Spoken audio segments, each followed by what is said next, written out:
फैसल जी, सबसे पहला सवाल तो मेरा यही है कि आप वर्तमान समय में प्रयागराज में किस तरह की समस्याएं देखते हैं? देखिए, वर्तमान समय में जो पुरानी और दलित मलिन बस्तियां हैं, उनमें जो आज से 10 साल 15 साल पहले प्रॉब्लम थी, आज भी वही प्रॉब्लम है। सड़कें वैसे ही टूटी हुई है, सीवर लाइन वहां तक पहुंची नहीं है। आसपास के जो नगर निगम के छोटे छोटे स्कूल थे, जिसमें गरीब और मलिन बच्चे चले जाते थे, पढ़ते थे, वो स्कूल में ताले लटक रहे हैं। और अब हालत यह आ गई है, जो इंटर कॉलेजेस है वो भी बंद होने के कगार पे है। जैसे मॉडर्न कॉलेज का कंडीशन ये हो गई है, वो बंद करने के कगार के आ गया है। जमुना क्रिश्चियन कॉलेज में इसी तरीके से ये परिस्थितियां यहाँ पर उत्पन्न हो चुकी हैं। तो फैसल जी, AIMIM के इस चुनाव में क्या मुद्दे रहेंगे? मैडम, ऑल इंडिया मजलिस इत्तेहादुल मुस्लिमीन का मेन मुद्दा जो है जी। वो अगर किसी महानगर को आगे बढ़ाना है और उसकी जो वहां पर कार्य है, मेन कार्य जो उनके हैं नगर निगम के, वो सड़क को बनाना है, नाली का काम है, सीवरेज का काम है, उसके बाद कूड़े उठाने का काम है कि प्रॉपर जगह से उठ रहा है कि नहीं, उसकी टाइमिंग क्या है। पता चला हमारे यहाँ कूड़ा उठाने का टाइमिंग सुबह 6 बजे गाड़ियां आ रही है, दोपहर के 1 बजे तक सड़क जाम किए हुए हैं नगर निगम की गाड़ियां, रास्ते जाम है, चक्के जाम है। किसकी वजह से? नगर निगम की गाड़ियों की वजह से। तो ये सारे कूड़ा उठने का काम जैसे कि बड़े शहरों में रात में होता है, उस तरीके से रात में होना चाहिए। तो और ये सड़कें प्रॉपर होनी चाहिए, जो रोडों पे अतिक्रमण है वो हटना चाहिए, जो दुकानदार हैं उनके लिए छोटे छोटे दुकानों का कहीं ना कहीं उनका नगर निगम को बना के इंतजाम करना चाहिए, सड़क से हटे, भीड़ कम हो, जहां सिंगल रोड है वहां डबल रोड बनने चाहिए। ये सारी समस्याएं हैं। फैसल जी, AIMIM के बारे में कहा जाता है कि वो एक वर्ग को लेकर चुनाव लड़ती है, तो क्या एक वर्ग का वोट पाकर चुनाव जीतना संभव है? मैडम, ये हिंदुस्तान है जी। और हिंदुस्तान की गंगा जमनी तहजीब सबसे पहले कहती है, यही हिंदुस्तान की हमारी खूबसूरती है कि यहाँ हिंदू मुस्लिम सिख ईसाई सब प्यार मोहब्बत से घुल मिल के रहते हैं। तो हम जब वोट लेंगे तो अपने हिंदू भाइयों का भी लेंगे। हमारे यहाँ जिलाध्यक्ष है, आप गाजियाबाद के जिलाध्यक्ष लिख लीजिए, हमारे घामा साहब है। अभी इधर मिर्जापुर में हमारे एक राजीव गुप्ता जी को जिलाध्यक्ष बनाया गया है। हमारे साथ क्या कहते हैं, पवन अम्बेडकर है, सब हमारे यहाँ प्रदेश में प्रदेश कमेटी के अंदर है। ऐसे बहुत सारे हमारे गैर मुस्लिम भाई हैं जो हमारे साथ जुड़े हुए हैं। ऐसा नहीं है, ये हमारी पार्टी का नाम ऑल इंडिया मजलिस इत्तेहादुल मुस्लिमीन जरूर है, लेकिन हमारे सभी वर्ग के लोग जुड़े हैं और खास तौर से हम दलितों का सम्मान करते हैं और हक हकूक की लड़ाई लड़ते हैं। तो हमारा नारा भी जय भीम का है। हमारे साथ हर वर्ग के लोग हैं, ये सोचना गलत है। फैसल जी, फैसल जी, AIMIMI का प्रयागराज में क्या आधार है? मतलब अधिकतर मुसलमान भाई जो लोग हैं वो समाजवादी का सपोर्ट करते हैं। ये बात बिल्कुल आप कह रही हैं, मैं मानता हूँ। यहाँ मैं इलाहाबाद की नहीं, पूरे हिंदुस्तान की बात करता हूँ कि जब देश हमारा आजाद हुआ तो मौलाना कबीर आजाद ने, जब हिंदुस्तान पाकिस्तान का बंटवारा हो रहा था, तो जामा मस्जिद की सीढ़ियों पर खड़े होकर कहा कि ऐ मुसलमानों जी, कांग्रेस तुम्हारी रहबर है, तुम इसका दामन साथ के रखो, जो तुम्हारी साथ करेगी, तुम हिंदुस्तान मत छोड़ो। और इसी को लेते कि इसी सरजमी पर हमारे बुजुर्गों ने कुर्बानियां दिया, हमारा खून भी इस मिट्टी में शामिल है हमारे बुजुर्गों का, तो यहाँ रुक गए और कांग्रेस को सपोर्ट किया। जब 1992 में बाबरी मस्जिद का कांड हुआ और उस वक्त मुख्यमंत्री हमारे कल्याण सिंह थे, उसके बाद जब मुलायम सिंह आए तो इन्होंने आश्वासन दिया, समझ किया और पात्रियों के ऊपर लाठीचार्ज किया, और तो इनका हमारा लगाव बढ़ा। इन्होंने अंबाई का समीकरण बनाया, तो मुसलमानों ने बढ़ चढ़ के हिस्सा लिया कि ये हमारे साथ हैं, तो इनको बुलाया। जाहिर है समाजवादी को सपोर्ट करते थे, लेकिन इस स्थिति में आज जब NRC CA का मामला आया तो हमने देखा कि समाजवादी पार्टी ने वोट जो है भारतीय जनता पार्टी को किया, वो उनके सपोर्ट में खड़े हुए।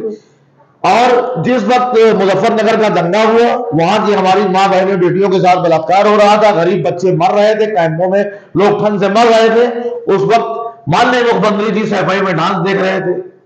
तो मुसलमान कब तक बर्दाश्त करेगा? मुसलमान को खाली वोट बैंक बना रखा है जी, बिल्कुल। और मुसलमान ने कभी अपने कायद यानी अपने लीडर को नहीं चुना। मुस्लिम हमेशा यहाँ हिंदुस्तान का मुसलमानों ने पूरी तरीके से अपने गैर मुस्लिम भाइयों पर, गैर सियासियों पर भरोसा किया, कांग्रेस को वोट किया। मुलायम सिंह को वोट किया, बहुजन को वोट किया, लेकिन उसने अपने कायद को नहीं सुना। लेकिन आज हमारे बीच में एक ऐसा राष्ट्रीय अध्यक्ष मौजूद है जो बैरिस्टर है। हिंदुस्तान में मेरी निगाह में 3 ही 4 बैरिस्टर हुए हैं। पहला बैरिस्टर महात्मा गांधी था, जिसने देश की आजादी में एक बहुत बड़ा अहम रोल अदा किया। दूसरा बाबा भीमराव अम्बेडकर थे, उनकी जयंती आने वाली है 14 अप्रैल को। उन्होंने हमें संविधान दिया। उस संविधान के तहत हमारे हर वर्ग के लोग, चाहे वो हिंदू हो चाहे मुसलमान हो, वो अपने धर्म के हिसाब से धर्म निरपेक्षता से जीने का राइट हमको संविधान में मिला। उसी हक से हम जीते हैं। और अब ये तीसरा बैरिस्टर है। जब आज वो बाबा भीमराव अम्बेडकर हमारे बीच नहीं है, तो उस संविधान के रक्षक के रूप में आज बैरिस्टर असदुद्दीन ओवैसी यहाँ मौजूद है संविधान में। और जो भारतीय जनता पार्टी है वो संविधान का ध्रुवीकरण कर रही है, संविधान को ठेस पहुंचा रही है, संविधान के खिलाफ काम हो रहा है। तो जो भी हमारा बैरिस्टर असदुद्दीन ओवैसी बोलता है वो संविधान के दायरे में बोलता है। हम संविधान के, हमारे लिए पहले कुरान है, उसके बाद हिंदुस्तान में कोई चीज है तो संविधान है मुसलमानों की। हम उस संविधान का सम्मान करते हैं और संविधान के तहत हम यहाँ चुनाव भी लड़ेंगे और अपने हक हकूक की लड़ाई भी लड़ाएंगे, इसमें कोई इनकार नहीं है। अच्छा फैसल जी, कुछ दल ऐसे हैं जो ये कहते हैं कि जो AMIM की पार्टी है वो बीजेपी के इशारों पर काम करती है। इस बात से आप कितना सहमत हैं? आप मुख्तलिफ लोगों से जाके बातें करती होंगी और तमाम लोगों से इंटरव्यू लेती होंगी मैडम जी, और आपको कहीं से ऐसा प्रतीत होता है कि ऑल इंडिया मजलिस इत्तेहादुल मुस्लिमीन जो है बीजेपी की बी टीम है या बीजेपी की समर्थन। हम तो बीजेपी की जो गलत दावा है उसके खिलाफ खुल के बोलते हैं। जी, हमारी ही एक आवाज है जो इस वक्त विपक्ष में चल रही है, वरना ना समाजवादी बोल रही है ना मायावती बोल रही है। कोई अगर बोल रहा है तो हमारा बैरिस्टर ऑल इंडिया मजलिस इत्तेहादुल मुस्लिमीन विपक्ष में बराबर से बोल रही है सदन के अंदर। फैसल जी, जनता हमारी AMIM की जो पॉलिसी है शिक्षा, स्वास्थ्य और पानी, टैक्स को लेकर, तो उस पॉलिसी के बारे में जानना चाहते हैं। तो AMIM की क्या पॉलिसी रहेगी इन सब चीजों पर? AMIM बहुत सारी अपनी पॉलिसियां बनाएगी जी।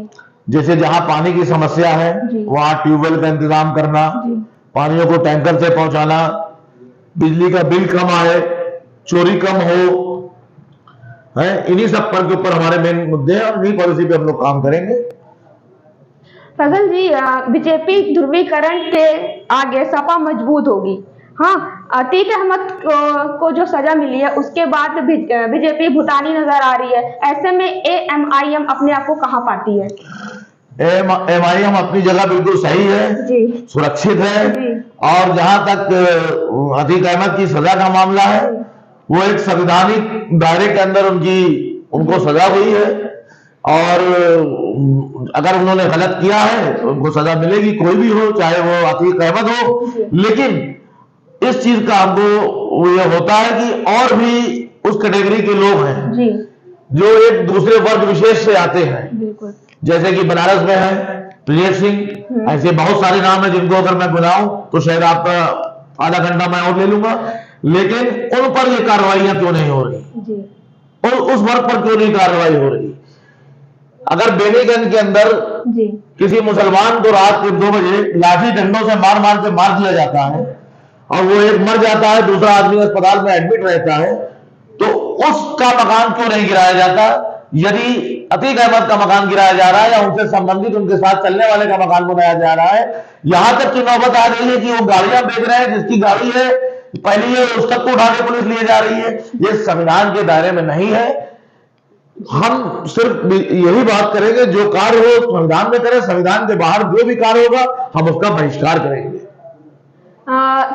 फैसल जी, जो शहर के मतदाता हैं वो वोटिंग करना कम निकलते हैं, इसमें क्या वजह होगी? बिल्कुल हम प्रयास कर रहे हैं, ये बात हकीकत है जिसको आप कह रहे हैं। 30% 40% वोटिंग होती है, पूरी वोटिंग नहीं होती है।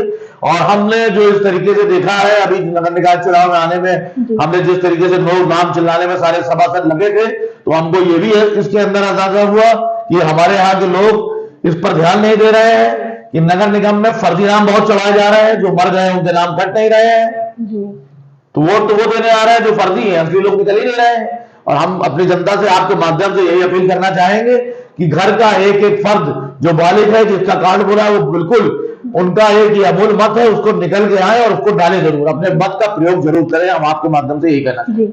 तो फैसल जी, जो आपको ये लगता है कि जो अतीक अहमद को सजा मिली है वो आने वाले चुनाव को प्रभाव करेगी? नहीं, बिल्कुल प्रभाव नहीं करेगी मैडम। वो क्यों प्रभाव करेगी? किसी गुनाहगार को सजा मिलती है, हम्म। तो इससे चुनाव पर कोई प्रभाव नहीं पड़ता, कोई प्रभाव नहीं पड़ेगा। अच्छा फैजल जी, ये बताइए कि वर्तमान समय में महानगर में किस तरह की समस्याएं देखने को मिलती हैं? देखिए, महानगर में जन समस्याएं जी। बहुत सारी हैं। जैसा कि मैंने आपको बताया, हर चौराहे पे अगर आप 200-300 मीटर की दूरी पे जाएंगी तो हर 300-400 मीटर की दूरी पे आपको कूड़े का ढेर मिलेगा, जो कि सुबह नगर निगम की गाड़ियां उठाने आएंगी तो आपको 9 बजे, 10 बजे, 11 बजे, 12 बजे तक और 1 बजे तक मैं आपको कूड़ा उठता शहर से दिखूंगा, जिसमें की वजह से ट्रैफिक जाम होता है, रोडे हैं, ये सारी स्थितियां हैं। इसको टाइमिंग चेंज करनी पड़ेगी। और ये नालियां जो फंसी हुई है, जर्जर हो रही है, इसको अंडरग्राउंड करना पड़ेगा। जो पानी सीवर का ओवरफ्लो हो रहा है भाई, इसको देखना पड़ेगा। और ये देखना पड़ेगा कि इलाहाबाद के अंदर civil line, Ashoknagar, Tagore town छोड़कर और भी बस्तियां हैं, ये हमको देखना पड़ेगा। बिल्कुल। तो फैजल जी, वर्तमान जो महापौर है वो लगातार दो बार से महापौर बनती आ रही हैं, तो उनके कार्यकाल से आप कितना संतुष्ट हैं? उन्होंने जो कार्य किया जी, अच्छा कार्य किया होगा। उन्होंने अपने अच्छे से, हो सकता है कि उनकी सोच वहां तक ना पहुंची हो जहां तक हमारी पहुंची हो। वो खाली अशोकनगर और क्या कहते हैं सिविल लाइन, वही है इलाका उनको नजर आया हो, ना दिखा हो उनको करेली, ना दिखा हो दरियाबाद, ऐसा हो सकता है। तो इसलिए यहाँ पर कोई किसी तरीके का वो नहीं है, वो हमको नजर में पूरा आ रहा है। हम सब जब देखेंगे और हर जगह करेंगे। अच्छा, ऐसा कहा जा रहा है कि इस चुनाव में धन बल का बड़ा रोल है, इस बात से आप कितना सहमत हैं? धन बल का रोल जो करते हमारे यहाँ कुछ नहीं, हम इस चीज को कुछ नहीं मानते। धन बल नहीं, हम जन बल मानते हैं जी। जन बल जिधर है जी, उधर जीत है, धन बल की कोई जीत नहीं। धन बल हमारी निगाह में कुछ नहीं। तो सर, बीजेपी जिस तरह से आक्रामक चुनाव लड़ती है, तो AIMIM उसमें कितना फिट है? बिल्कुल फिट है, बराबर। किसी तरीके से हम अपने को कमजोर नहीं समझते। जी। जी।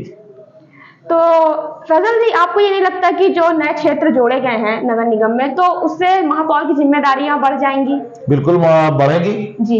और नए क्षेत्र जो बड़े हैं उससे में जिम्मेदारियां बढ़ेंगी जी। और जाहिर है जो क्षेत्र बड़े हैं वो पिछड़े एरिया है, यहाँ पर बहुत सी चीजें नहीं है, सिविल लाइन नहीं है, सड़कें नहीं है, लाइट की प्रॉपर नहीं है, ये तो है, तो हम जिम्मेदारियां महापौर की बढ़ेंगी। अच्छा सर, अगर महापौर AIMI से बनते हैं तो इन क्षेत्रों में सबसे पहली प्राथमिकताएं क्या होंगी? सबसे पहली प्राथमिकता, अगर हमारा मेयर बनता है जी, तो सबसे पहली प्राथमिकता हमारी ये होगी, हम दलित, मलिन और गरीब तबके की बस्तियों में घुसेंगे, गलियों से शुरू करेंगे। जी। हम करेली और सिविल लाइन से नहीं आएंगे, हम दलित मलिन बस्तियों में घुसेंगे, वहां की समस्याओं को दूर करते हुए नगर निगम के जो स्कूल है, एजुकेशन है। अब जैसे करेली तो देख लीजिए, करेली के अंदर एक बहुत इंपॉर्टेंट चीज है जो 10 से 12-15 किलोमीटर की रेंज में नुल्ला रोड से शुरू होकर बिसौना तक चला जाता है, करेली यहां तक आता है। लेकिन यहाँ पर आपको एक भी जो है अस्पताल नहीं मिलेगा। अगर बिसौना से किसी को आना है तो वो मेडिकल जाए या डेफरिन जाए, वहां तक आते आते आदमी मर जाता है। इसलिए यहाँ पर सबसे पहले एक सरकारी अस्पताल होना चाहिए, जिसकी हम सर्वप्रथम लड़ाई लड़ेंगे और उसको बनवा के देंगे। तो सर, आप महानगर अध्यक्ष हैं जी, तो आप जनता को क्या संदेश देना चाहेंगे? हम जनता से अपील करेंगे, घर से ज्यादा निकले, एक बार हमको मौका दें और जरूर वोट करें, अपने बहुमत का प्रयोग जरूर करें, अपने मत का प्रयोग जरूर करें। तो फैजल जी, आपने हमारे एमटी टॉक